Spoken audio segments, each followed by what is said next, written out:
भगवान राम को बलि चढ़ाते चढ़ाते क्यों महिरावण खुद चढ़ा सूली। लंकापति रावण का भाई अहिरावण पाताल का स्वामी था। वह रावण से भी 10 गुना अधिक शक्तिशाली था। ये बात तो सब जानते ही हैं कि रावण का भाई महिरावण तंत्र विद्या के लिए जाना जाता था। वो मां काली का परम भक्त था। रावण की तरह ही महिरावण भी बहुत बड़ा तपस्वी था।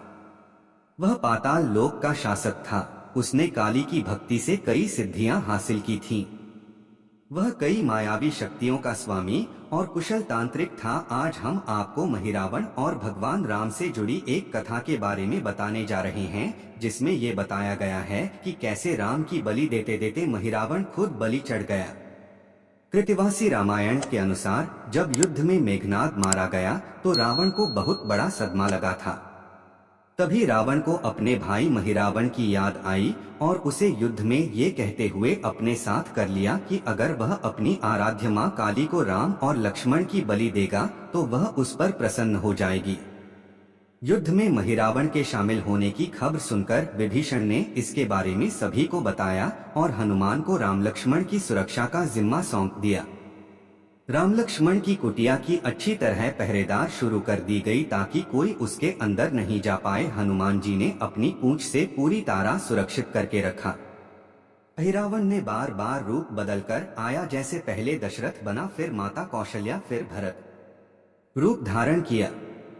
हनुमान ने प्रवेश करने नहीं दिया। आखिर में विभीषण का रूप लेकर आया और कहा कि वो संध्या की पूजा में देर हो गया और हनुमान जी ने कुटिया प्रवेश करने दिया।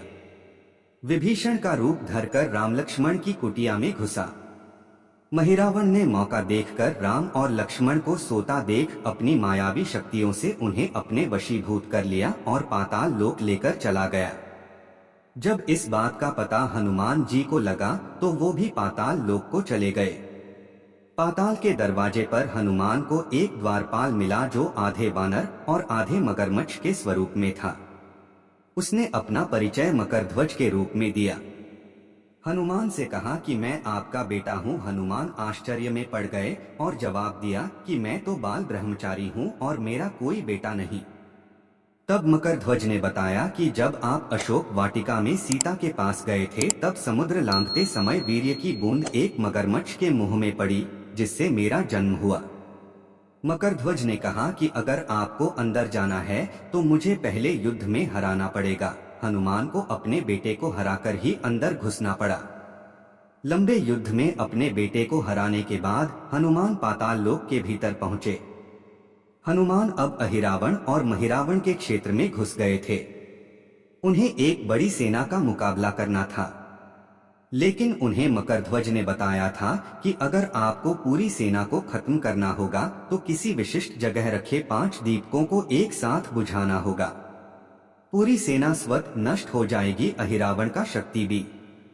यहीं पर हनुमान ने 5 मुख वाला रूप अख्तियार किया, जिसे पंचमुखी हनुमान के नाम से जाना जाता है। 5 दिशाओं में रखे दीपक उन्होंने एक बार में बुझाए। महिरावण मां काली को प्रसन्न करके उनसे अधिक शक्तियां प्राप्त करने के लिए राम और लक्ष्मण की बलि चढ़ाने वाला थे। कहा जाता है कि हनुमान ने तब एक मधुमक्खी का वेश धारण किया और माता काली की शरण में जाकर पूछा कि क्या आप श्री राम का रक्त चाहती हैं? इस पर काली मां ने कहा कि वो महिरावण का रक्त चाहती हैं। अपनी इच्छा प्रकट करने के बाद उन्होंने हनुमान को दोनों भाइयों की जान बचाने का रास्ता भी सुझाया। हनुमान ने उसी वेश में यह युक्ति राम के कानों में कह दी, लेकिन तब तक बलि का समय नजदीक आ चुका था। राम और लक्ष्मण को बलि के लिए तैयार कर दिया गया था।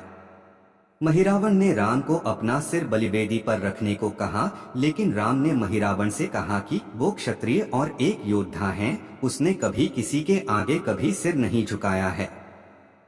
इसलिए अगर पहले तुम ऐसा करके दिखाओगे तो मैं शायद ऐसा कर सकूं।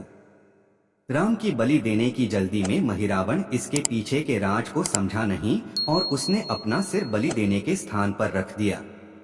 मौके मिलताए ही हनुमान अपने वास्तविक रूप में आए और उन्होंने बलि देने के लिए रखे खड्ग को उठाकर महिरावण का सिर धड़ से अलग कर दिया और उसके बाद महिरावण का रक्त माता काली को अर्पण किया गया।